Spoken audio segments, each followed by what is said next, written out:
শিরোনাম: মানব জাতি গঠনে শিক্ষা ও সহায়ক শিক্ষার ভূমিকা, পর্ব 149। যারা কালিমায় বিশ্বাসী নয় তারা কি মুমিন ও মুসলিম হতে পারে? প্রিয় মানব জাতি, সালামুন আলাইকুম ও রাহমাতুল্লাহ। আমি ইতিপূর্বেই আমার 147 নং পোস্টে বিশদভাবে উল্লেখ করার চেষ্টা করেছি যে লা ইলাহা ইল্লাল্লাহু মুহাম্মাদুর রাসূলুল্লাহ কালিমা হলো কোরআনের সারসংক্ষেপ তথা ইসলামী জীবন ব্যবস্থা বা বিধানের অন্যতম স্লোগান।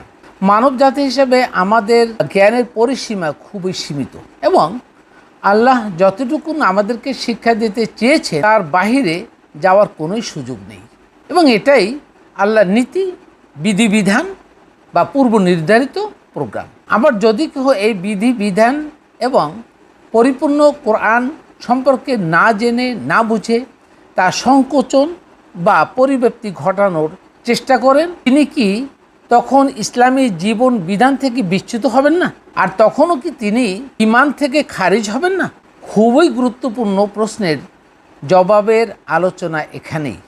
আমাদের মধ্যে বেশিরভাগ মানুষ কলেমা তাইয়্যিবার পরিপূর্ণ তাৎপর্য বুঝতে না পারার জন্য দাড়ি, টুপি, জুব্বাসহ বা লেবাসকেই মূলত মুমিনদের প্রতীক হিসাবে ধরে নিয়ে ঈমানদার হিসাবে চিহ্নিত করে থাকেন, আর এগুলোকেই নবীর সুন্নত হিসাবে অধিক প্রাধান্য দিয়ে থাকেন।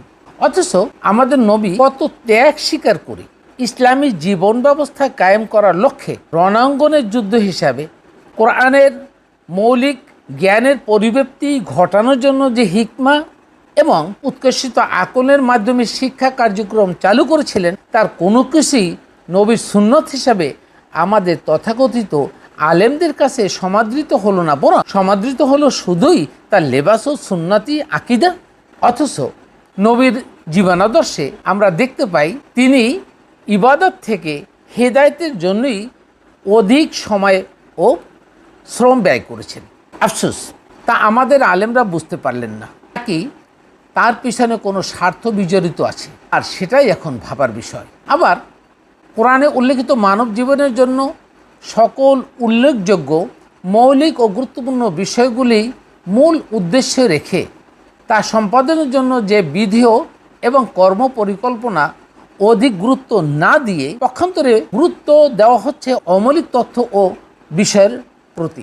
তাহলে কোনো মানব যদি ব্যক্তি, পারিবারিক, সমাজ ও রাষ্ট্রীয়ভাবে কোরআনে উল্লেখিত মৌলিক বিষয়ের প্রতি অবহেলা করে অমৌলিক বিষয়ের প্রতি অধিক গুরুত্ব প্রদান করে, তারপরেও কি তিনি মুমিন বা মুসলিম হিসাবে আল্লাহর কাছে পরিগণিত হবেন? আশা করি সকলে সুচিন্তিতভাবে এক বাক্যে স্বীকার করবেন এবং না সূচক উত্তর দিবেন। এ প্রসঙ্গে কোরআনের একটি দলিল পেশ করতে চাচ্ছি। সূরা ইব্রাহিম আয়াত নং 24 থেকে 27। আউযু বিল্লাহি মিনাশ শাইতানির রাজিম। বিসমিল্লাহির রহমানির রহিম। আলাম তারা কাইফা জরাবাল্লাহু মাসালান কালিমাতিন তাইয়্যিবাতিন কাশাজারাতিত তাইয়্যিবা আসলুহা সাবিতুন ওয়া ফারউহা ফিস সামাই।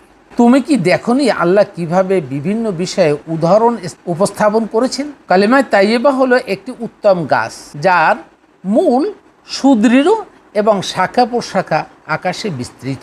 এক, আল্লাহর কাছে থেকে আসা সত্য বাণী বা সত্য শিক্ষা। দুই, কালেমা তাইয়্যিবার উদাহরণ হলো একটি কল্যাণময় বাক্য যার মূল হলো কোরআন এবং সুন্নাহ এবং এর শিক্ষা বহুবিধ বিস্তৃত। 25, তুতি উকুলহা কুল্লা হিনিন বিইজনি রাব্বিহা ওয়া ইয়াজরিবুল্লাহুল আমসালা লিন-নাসি লাআল্লাহুম ইয়াতাযাক্কারুন। অর্থাৎ কালেমা তাইয়্যিবা প্রত্যেক মৌসুমে রবের অতাৎক্ষণিক অনুমতিক্রমে তার ফলদান করে, আর আল্লাহ মানুষের জন্য নানা উদাহরণ শিক্ষা করার জন্য ব্যবস্থা করেছেন। কালেমা তাইয়্যিবার ব্যাখ্যা থেকে বের হয়ে আসা শিক্ষা আল্লাহর তৈরি প্রোগ্রাম বা বিধান অনুযায়ী মানুষের জীবনকে নানাভাবে উপকৃত করে। দুই, আর আল্লাহ মানুষের জন্য নানা উদাহরণের মাধ্যমে তার কাছ থেকে আসা সত্য শিক্ষা প্রেরণ করেছেন, যাতে তারা এ শিক্ষার ভিত্তিতে জন্মগতভাবে পাওয়া জ্ঞানের উৎস কমন সেন্স আকলকে উৎকর্ষিত করে কোরআন জানা, বোঝা, ব্যাখ্যা করা, ঈমান আনা, ঈমানও দৃঢ় করা ইত্যাদি সহ অন্যান্য কাজে ব্যবহার করতে পারে। কালেমা তাইয়্যিবা সম্পর্কিত উল্লেখিত কথাগুলোর যথার্থতা সহজে বোঝা যায় কালিমার সামগ্রিক ব্যাখ্যা থেকে। কালিমাটির লা ইলাহা ইল্লাল্লাহ এই অংশের ব্যাখ্যা মানুষের দুনিয়ার জীবনকে সুখী, সমৃদ্ধ ও প্রগতিশীলভাবে পরিচালনা করে পরকালে মুক্তির জন্য নির্ভুল তথ্য ও বিধিবিধান দেয়ার এবং সকল প্রয়োজন পূরণের একমাত্র স্বাধীন সত্তা আল্লাহ। আর কালিমাটির মুহাম্মাদুর রাসূলুল্লাহ এই অংশের ব্যাখ্যা হলো ওই সকল তথ্য ও বিধিবিধান আল্লাহ তার মনোনীত ব্যক্তি মুহাম্মদ সাল্লাল্লাহু আলাইহি সাল্লামকে মতলু ওয়াহি কোরআন ও গায়রে মতলু ওয়াহি খুদে বার্তা এর মাধ্যমে জানিয়েছেন। মুহাম্মদ সাল্লাল্লাহু আলাইহি সাল্লাম সেগুলো মানুষকে জানিয়েছেন কোরআন ও সুন্নাহের মাধ্যমে। মুহাম্মদ সাল্লাল্লাহু আলাইহি সাল্লাম ওইগুলো যেভাবে বাস্তবায়ন করছেন সেটি হচ্ছে বাস্তবায়নের একমাত্র নির্ভুল পদ্ধতি। 26 মাসালু কালিমাতিস খাবিসাতিন কাশাজারাতিন খাবিসা ইনতু তাতমিন ফাওকিল আরদে মা লাহা মিন করার। আর খারাপ বাক্যে বা খারাপ কথার ব্যাপারে উদাহরণ হলো খারাপ এক গাছ, আর মূল মাটির উপর থেকে বিচ্ছিন্ন করে দেওয়া হয়েছে, যার কোনো স্থায়িত্ব নেই। 27 ইউসাব্বিতুল্লাহুল্লাযীনা আমানু বিকৌলি উসাব্বিত ফিল হায়াতিদ দুনিয়া ওয়া ফিল আখিরা ওয়া ইউযিল্লুল্লাহুল যালিমিন ওয়া ইয়াফআলুল্লাহু মা ইয়াশা। যারা সুদৃঢ় বাণীতে বিশ্বাস স্থাপন করে তাদেরকে আল্লাহ অতাৎক্ষণিকভাবে দুনিয়ার জীবনে ও আখিরাতে সুপ্রতিষ্ঠিত রাখেন, আর আল্লাহ জালিমদেরকে অতাৎক্ষণিকভাবে পথভ্রষ্ট করেন। অন্যদিকে অতাৎক্ষণিক বা তাৎক্ষণিকভাবে আল্লাহ বাস্তবায়ন করেন যা তিনি করতে চান। 1 যারা কোরআন ও সুন্নাহর বাণীতে বিশ্বাস স্থাপন করে তারা আল্লাহর তৈরি প্রোগ্রাম বা বিধি বিধান অনুযায়ী দুনিয়ার ও আখিরাতের জীবনে সুপ্রতিষ্ঠিত হয়, কারণ তারা নির্ভুল জ্ঞান অনুযায়ী জীবন পরিচালনা করেন বা করবে। 2 আল্লাহর তৈরি প্রোগ্রাম অনুযায়ী জালিমরা পথভ্রষ্ট হয়। 3 আল্লাহর তৈরি প্রোগ্রাম বা আল্লাহর অতাৎক্ষণিক ইচ্ছায় সব কিছু সংগঠিত হয়।